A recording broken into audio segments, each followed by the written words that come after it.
All I did was walk out the door with an umbrella, and somehow ended up bringing the school's prettiest girl home. I just wanted to give her somewhere to wait out the rain. But that same night, she started tutoring me. She even ended up sleeping in my bed, and somehow she just couldn't stop coming back. I was walking home in the rain, still replaying the moment Liu Xin turned me down. Whatever, I should just stop bothering her. That's when I noticed a girl sitting on the steps nearby. Her school uniform was completely soaked through.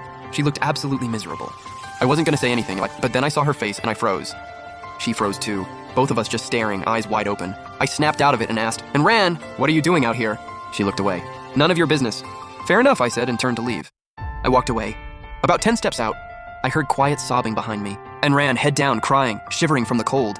The rain was getting heavier. Then suddenly she felt the rain stop hitting her. She looked up, and there I was, standing right in front of her, holding my umbrella over her, not saying a word.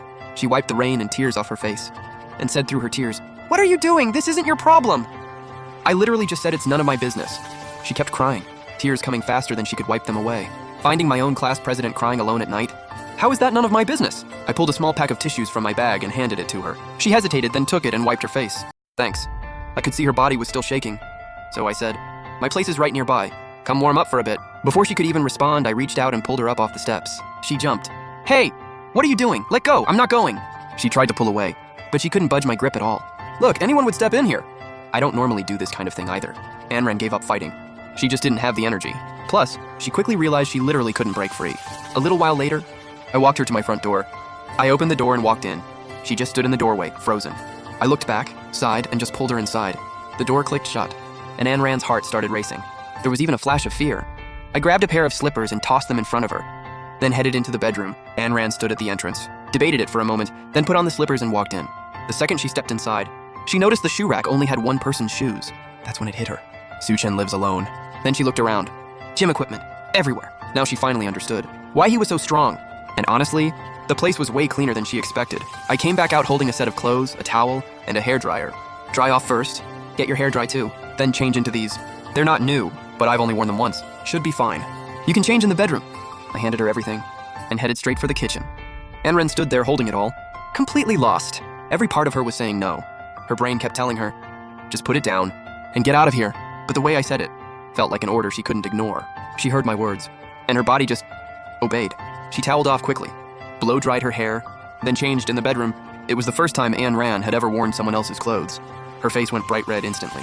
She stood there questioning herself. What am I even doing right now? I actually followed a classmate back to his apartment, and now I'm wearing his clothes. Am I seriously sleeping here? I should just warm up and leave. She opened the door and stepped out. Right as I walked out of the kitchen, I was carrying a bowl of something steaming hot and set it on the table. Eat. No explanation, just those two words. Before she could say anything, I came back with a cup of hot water and set it on the table. 2 strips of medicine next to it. Once I was done, I walked off to the side. Without another word, Anran sat down in front of the small table, feeling all kinds of ways about it. Her first instinct was still to refuse, but her body had other ideas. Because honestly, she was starving. She glanced to the side. I was at another table doing homework, acting like she didn't even exist. She must have been staring, because I put my pen down and said quietly, "You're not usually this shy, are you? Just eat. When you're done, I'll lend you an umbrella, and you can head out." After hearing that, she didn't really have an excuse to say no anymore, so she stopped overthinking it and started eating, trying not to make any noise about it though. 10 minutes later, the bowl was completely empty. She drank the water too. Then she stood up, grabbed something and walked over to me. I looked up. She was holding out a 100 yen bill. "I don't want to owe you anything." I looked her in the eye. She was dead serious. Definitely not joking. I didn't take it, just turned back to my test paper and muttered, "If you don't want to owe me, don't give me cash. Aren't you supposed to be good at school? I'm stuck on this problem. Explain it to me and we're even. What's the money even for?" I tapped the problem with my pen. She leaned over to look, and before she could stop herself, "This is so easy. How do you not get this?" I said, "Yeah, my bad. I genuinely don't get it." And Ran cringed a little and shut her mouth. Then she reached over and walked me through the whole thing. Once she finished, she was ready to bounce. "I'll return the clothes and the umbrella when I come back to school." She said it quietly at the door. Hearing that, it hit me. Anran hadn't shown up to school in days. She's Lucian's best friend, and ever since she stopped coming, Lucian's been in a bad mood. That's probably why she seemed so irritated when I confessed. Something felt off. I frowned and asked, "Let me ask you something. Do you actually have somewhere to go right now?" Just like I figured. The question hit hard. Anran went quiet and looked down. I tapped the table with my pen and said flat out, "If you've got nowhere to go, you can't leave. You got your phone? What's your parents' number? I'll call them and have them come pick you up." She didn't answer. I looked up, and she was just standing there, completely still, tears welling up in her eyes like she was about to break. I quietly put my phone down. Something was definitely wrong. That reaction, something must have happened at home. And now, I'd made her cry in my apartment. At this hour, not a great look. Looks like I'm involved in this whether I want to be or not. I ran through a bunch of things to say in my head, but I'm terrible at this stuff. So what actually came out was, "What's going on?" Ayn Rand cried for a long time before she finally started talking. Her parents had been in a car accident a little over a week ago. They didn't make it. She was effectively an orphan now. No relatives willing to take her in. Her grandparents on both sides, already gone too. I sat there with my brow furrowed the whole time, and it finally clicked. Why Ayn Rand had been sitting out there alone crying. Something this devastating. And she'd been carrying it completely alone. That's a lot for anyone. So you seriously have no home to go back to? Hearing that, the pain on her face just got heavier. I could tell from her expression. I'd said the wrong thing. The room was dead quiet.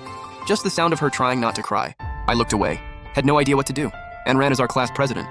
Top grades. Everyone loves her. Bright, outgoing. Basically the heart of the whole class. And now someone like her was falling apart in my apartment. That snapped me out of it. I stood up and walked over. Stay here. When you've got somewhere to go, then you can leave. Ayn Rand snapped back to reality. Immediately started panicking. She rushed over and said, No, I'm leaving right now. Before she could finish, I just looked up at her.